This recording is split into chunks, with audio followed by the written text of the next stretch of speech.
आदरणीय मनमोहन सिंह जी के नेतृत्व वाली कांग्रेस सरकार, जिसमें हमारा मार्ग प्रशस्त आदरणीय सोनिया गांधी जी करती थी, राहुल गांधी जी की दृढ़ इच्छा शक्ति का प्रतीक था कि हमने अधिकार संपन्न भारत का निर्माण किया।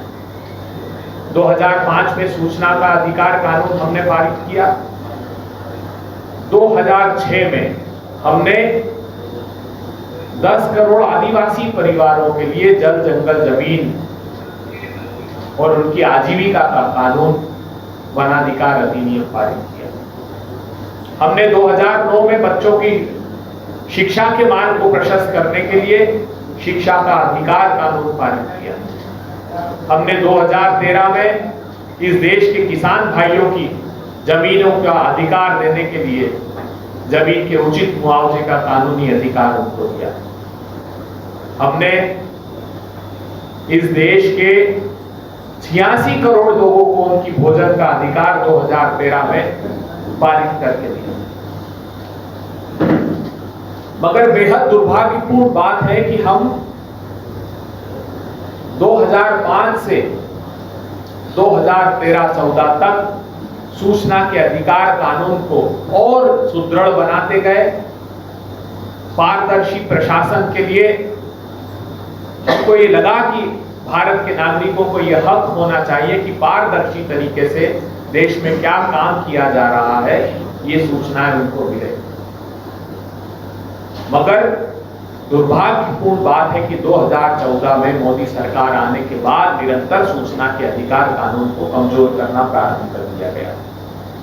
2019 में एक संशोधन इन्होंने किया जिसमें सूचना आयुक्तों और सूचना के अधिकार कानून को कमजोर करके वो अधिकार केंद्र की सरकार में निहित किया। केंद्र की सरकार जो हमने 5 वर्ष का कार्यकाल तय किया था, वो केंद्र की सरकार के पास वो अधिकार आ गए कि वो उनका कार्यकाल इतना सुनिश्चित करे, उनके जो अधिकार हैं वो केंद्र सरकार सुनिश्चित करने लगा।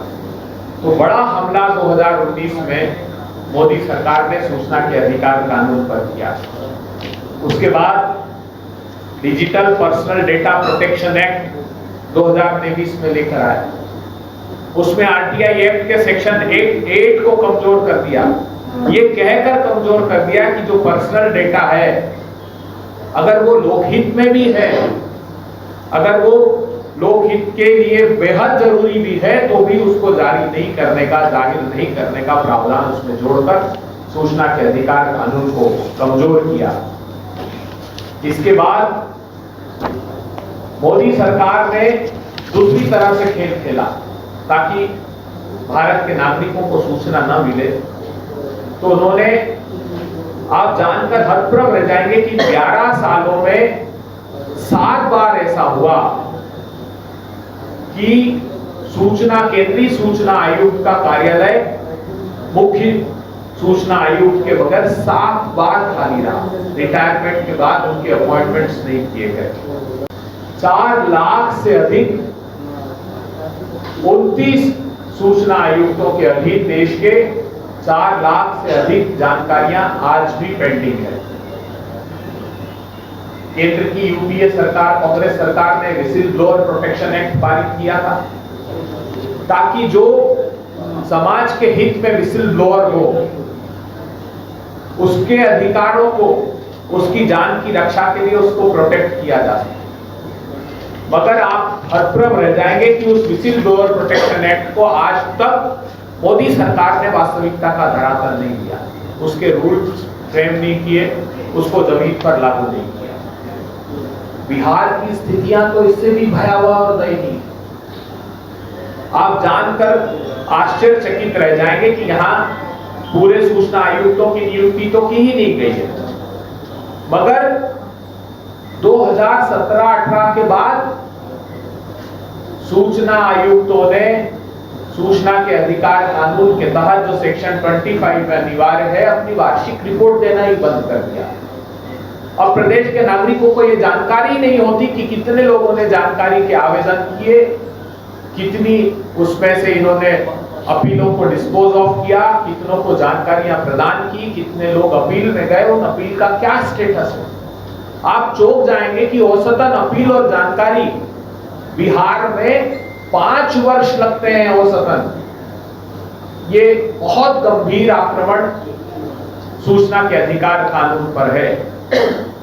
एक सतर्क नागरिक संगठन की रिपोर्ट ये बताती है कि 23-24 में 25,000 शिकायतें लंबित थी और उसी वर्ष लगभग 11,000 शिकायतें बिहार के सूचना आयुक्तों ने वापस कर दी, जो कि उस वर्ष जो जानकारियां 10,000 मांगी गई थी उससे भी अधिक थी। बिहार में एक और भयावह और डरावना रक्त रंजित खेल खेला जा रहा है सूचना के नाम पर। सूचना मांगने पर बिहार के नागरिकों के हिस्से में आती है मौत, बिहार के नागरिकों के हिस्से में आती है हत्याएं। एक के बाद एक समूचे बिहार को रक्त रंजित कर दिया। हत्याओं का तांडव सिर्फ इसलिए कि उन नागरिकों का कसूर ये था कि वो पारदर्शी प्रशासन चाहते थे। नीतीश कुमार की सत्ता की सरपरस्ती। गोपाल प्रसाद बक्सर उनकी हत्या की गई, रामविलास सिंह लखीसराय की हत्या की गई, डॉक्टर मुरलीधर जायसवाल मुंगेर की हत्या की गई, राहुल कुमार मुजफ्फरपुर की हत्या की गई, राजेश कुमार भागलपुर की हत्या की गई, राम कुमार ठाकुर मुजफ्फरपुर में की हत्या की गई, शिवशंकर झा सरसा में हत्या की गई, सुरेश शर्मा मसोड़ी में हत्या की गई, गोपाल तिवारी गोपालगंज में हत्या की गई, रमाकांत सिंह रोहतास में हत्या की गई, मृत्युंजय सिंह भोजपुर में हत्या की गई, जयंत कुमार वैशाली में हत्या की गई, राजेंद्र प्रसाद सिंह पूर्वी चंपारण में हत्या की गई, वाल्मीकि यादव जमुई में हत्या की गई, भोला सिंह बांका में हत्या की गई, पंकज कुमार पटना में हत्या की गई, श्याम सुंदर कुमार बेगूसराय में हत्या की गई, विपिन अग्रवाल हसीबी पूर्वी चंपारण में हत्या की गई, मोहम्मद हारून पश्चिमी चंपारण में हत्या की गई। मैं सुबह से शाम हो जाएगी अगर इन हत्याओं का जिक्र करूंगा। दुखद बात यह है कि विपिन अग्रवाल की जो हत्या की गई थी हसीबी में, उसका 14 वर्ष के बेटे ने आत्महत्या की कोशिश की कि मेरे पिता को न्याय नहीं मिल रहा है। ये कैसी असंवेदनशील सरकार है। तीसरी मंजिल से कूदा, उसके बाद उसकी मौत हो गई। उसकी मां न्याय की गुहार लगा दी, मगर दिल नहीं पसीजता इनका। तो सूचना के नाम पर हत्या परोसने वाली ये सरकार कितनी निरंकुश है, ये आप सब लोगों के सम्मुख हमने व्यक्त किया।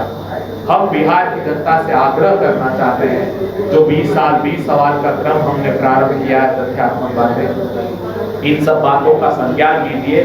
जो आपके हक और अधिकारों की रक्षा नहीं कर सकता, अब उनकी सत्ता सुरक्षित रहे, ये आपको निर्धारित करना है कि वो सुरक्षित नहीं रहनी चाहिए।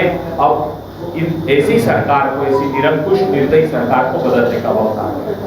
के माध्यम से सरकार की कानून को उजागर करने का प्रयास किया, उसे मौत के घाट उतार दिया गया, जिसका श्रृंखला आदरणीय अभय जी ने आपके सामने प्रस्तुत किया। अगर पूरा विस्तृत प्रस्तुत करें तो घंटों लगेंगे। कितने स्वतंत्र पत्रकार और आरटीआई एक्टिविस्ट की हत्या उससे अलग कल ही आदरणीय अभय जी ने, आदरणीय प्रदेश अध्यक्ष राजेश राम जी ने एक बड़ी चिंता व्यक्त की थी कि उस भारत में जहां हम महिला सशक्तिकरण की बात करते हैं, इंदिरा गांधी जैसी 9 महिला देश की प्रधानमंत्री बनी तो पाकिस्तान की प्रतिमा देवी पाटिल जैसी राष्ट्रपति भी भारत को प्राप्त हुआ। आज भी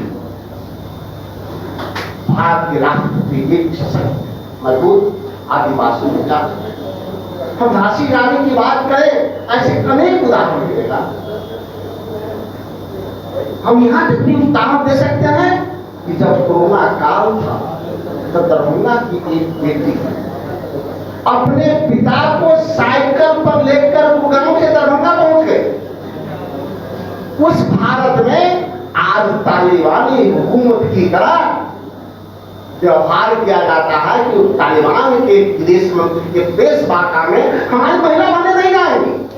हम खुशकिस्मत हैं कि जहां हम पेशवार्ता कर रहे हैं तो दर्जन भर बहने हमारे पत्रकार हमारे सामने बैठे।